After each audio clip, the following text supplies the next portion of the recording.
Okay, good morning.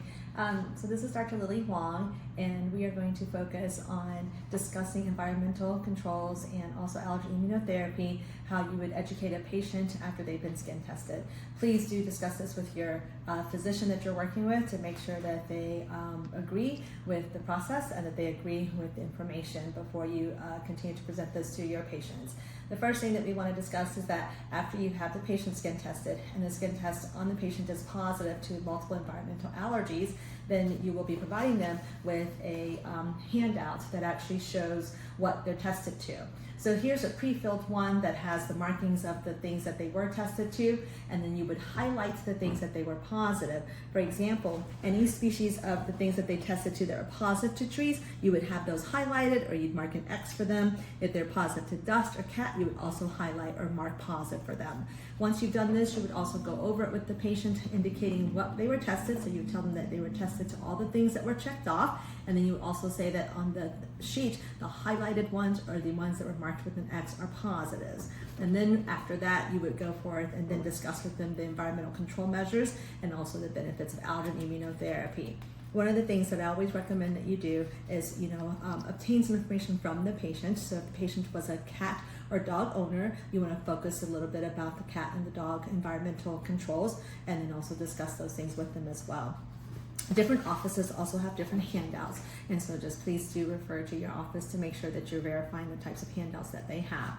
The handout that we have here has QR codes, and so you have the QR codes on the side. You can discuss with the patient, and then it also tells you the different allergen on the list here. That kind of tells them dust mite, it tells them animal dander, and it also focuses in on the allergen immunotherapy as well. So there's the fact sheet, okay? And what I usually will tell the patient is that, we tested you, you are positive, and you can say that Dr. Hwang, or your doctor would also like for you to consider allergen immunotherapy as a possible mode of protection for the allergens that you have. And when you go over this information, you will say to them that, you do have these allergies. The dust mite allergens are present. Some of the things that we can highlight is using, washing your sheets in really hot water, using dust miting casings for mattresses and pillows and for, your box springs, and then have them do the QR code to get further information. We would also like to highlight the humidity, that high humidity in dust mite situations can also increase the dust mite multiplication, and so try to control your humidity to less than about 40 to 50%. Things that we also want to recommend is that if you have animals in your home, animals are a problem for bringing in both the dander itself but also the pollen that they are allergic to. So we recommend bathing the animals once a week, and then we recommend that they wipe their animals down during the high pollen season. For your environmental allergies here, they're also seeing the patients who have pollen allergies. Pollen allergies are going to be your trees, grass, and weeds. We go over those times when they might experience this. This would be the times of with the tree pollen and grass pollen. Usually it's in the spring and late spring. And then you also have your weeds, which is going to be in the fall time. And of course the dust mites are year round. Cat dander, pet danders, or dog danders are going to be year round as well, because the patients own those pets and they will be in their homes. And then you can we'll discuss typically about making sure that during the high pollen season, they want to make sure that they shower at night so they can wash all the pollen off of them before they go to bed. We also highlight that, they want to make sure they rinse their nose out if they're going to be outside for a long period of time, or shower more often to remove all the pollen in their hair and their skin. We also discuss with them that if they're making sure that they keep their windows closed, making sure that their car windows are closed to be able to stop the pollen from coming in and disturbing them as well. Using HEPA filters is very important, and so we do recommend that they use HEPA filters as well. We do have QR codes to have more details for each one of these things. They can capture the QR code, and that will also give them further details on the different allergens that they may have. Then we move on to allergen immunotherapy. So I usually discuss with my patients about allergen immunotherapy in several different ways. The first thing that we discuss is that allergen immunotherapy is a method of controlling their allergies. It is very different than the use of medications, and is very different than just the environmental avoidance recommendation. The reason it's a bit different is that we take what you're allergic to, and we actually are giving you a way to teach the body how to stop reacting to it. So this is a protective mechanism. It's almost in a way of a vaccine. It's one of the most natural ways that you can actually protect yourself, since what we're doing is teaching your body to actually not have an allergenic response. When someone is allergic to a pollen or to some allergen, the body senses it as an enemy, so it tries to kind of get rid of it. And the way it does that is trying to increase its mediators, and it tries to, that's why it causes all the congestion, the drainage, because the body is trying to get rid of any of the exposure. And allergen immunotherapy or allergy shots actually teaches the body to recognize it and say, hey, this is not such a bad thing. We tolerate it, and they don't respond to it. And in a way, by teaching this over a period of time, the body eventually learns. Once the body learns on its own, then you actually do not have to continue the allergy shots. You actually then have taught the body to do it all on its own. So in a way, it's a very natural way to do this, and it actually is more protective. This is a very effective way. It's very curative for our patients, because then you don't have to continue to use medications on a year-round basis or a daily basis to help you with your allergy symptoms. We start with doing very small doses, and so when we do allergy immunotherapy, we are giving the patient what they're allergic to. So I always tell the patients, when we're giving to you what you're allergic to, it's very small amounts initially. With those little small amounts, your body usually doesn't feel it, but it does. It should not have a clinical response, but it recognizes it, and we slowly teach it to change it over from having an allergic response to a more tolerance response. And that is how we come, with those, they have to come every week or once or twice a week to build up on that protection. And this is kind of our schedule for doing this. There are different modalities. Allergy shot is one of the most common modalities that we use.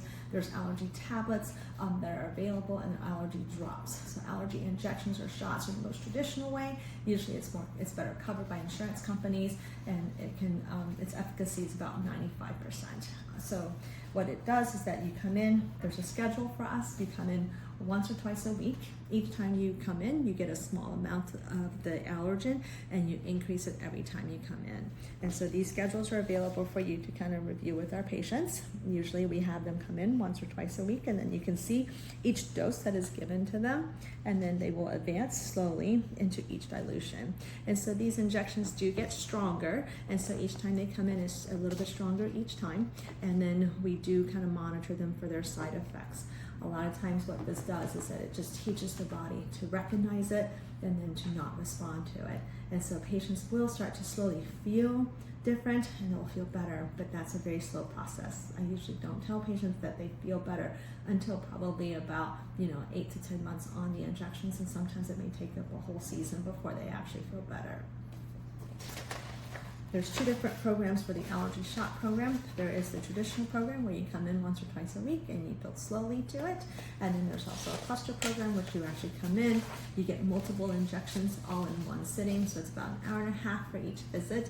And then you build faster because you cut out on the number of visits that you have. And these are the two schedules we usually give the patients so they can understand which actually program is best for them. So those are the allergy injection program, and then we also have allergy drops, which is the efficacy rates is a little bit lower. It's usually not approved by the insurance company because it's not FDA approved, and so it is an out-of-pocket cost. But if patients have a very busy schedule, they cannot come in on a weekly to build up to a monthly basis, it may be an option. Now, some of your physicians may not feel that they want to offer allergy drops because certain patients don't qualify due to their allergy profile, so that must be discussed with the physician first before presenting. And then there's allergy drops that are by commercial, and those allergy drops do not cover but 1 or 2 allergens, and usually the insurance company doesn't always approve those as well. Now, for allergy immunotherapy, the allergy shot program, we usually do want to make sure we tell the patients that it is an allergy, that we're giving them the allergens, and so we do need to watch for allergic reactions. This occurs usually in the first 30 minutes. If something is to occur, And so we usually tell the patient, they have to stay here 30 minutes after the injection so that we can make sure that they do not have a severe reaction. The reactions that can occur, the most common reaction happens when they just are given the injection. That reaction is just injected. The allergen is injected into the arm, and then they usually get like a large reaction, or they can get a little bit of swelling. When that occurs, we just watch those. They're not a prediction for anaphylaxis. However, as we're building on your allergy injections, your body is receiving what they're allergic to. When that happens, we can see a bigger reaction.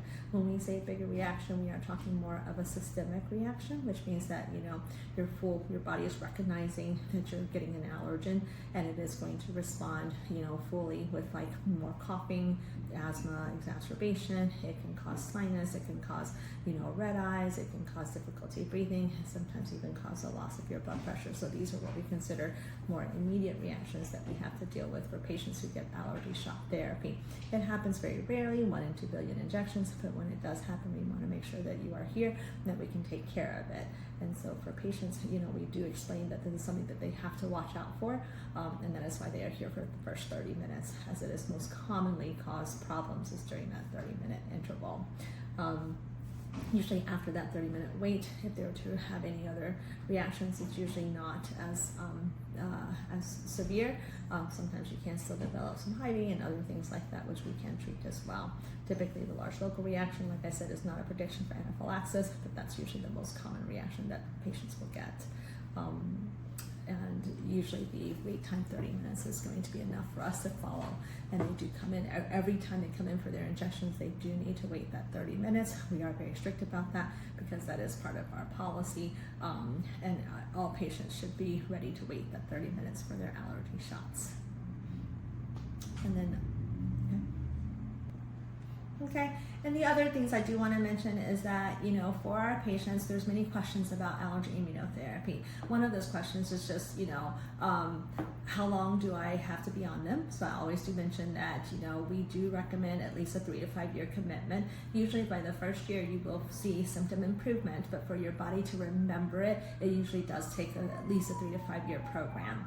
And for our patients who've been able to continue them, they've been successfully not needing to take daily medications, which is kind of our goal, and to provide complete relief, which is the other goal of our allergy treatment. We also have patients who are on medications, and being on medicines is just not enough relief. So adding allergen immunotherapy, allergy shots, can actually provide them with better relief for their allergy control. And so this is another reason why someone would want to be on allergy shots. Another reason is just patients who don't want to be on medicines and have to chase their symptoms every spring. And so sometimes that's another reason, and we always say that, you provide them with the information that this is a way for us to provide you a more curative plan, a way to kind of get you through your allergy season and your allergy relief without having to develop the complications of like sinus infections, worsening your asthma, being more preventative, being more proactive, and to help with your allergy disease. And usually I do tell patients that, anytime that they have concerns or questions, to make sure they defer to their physician. And so, when you finish your conversation with our patients, do tell them, hey, these are the recommendations by your physician, and they may change or alter that discussion with you when they come in to see you.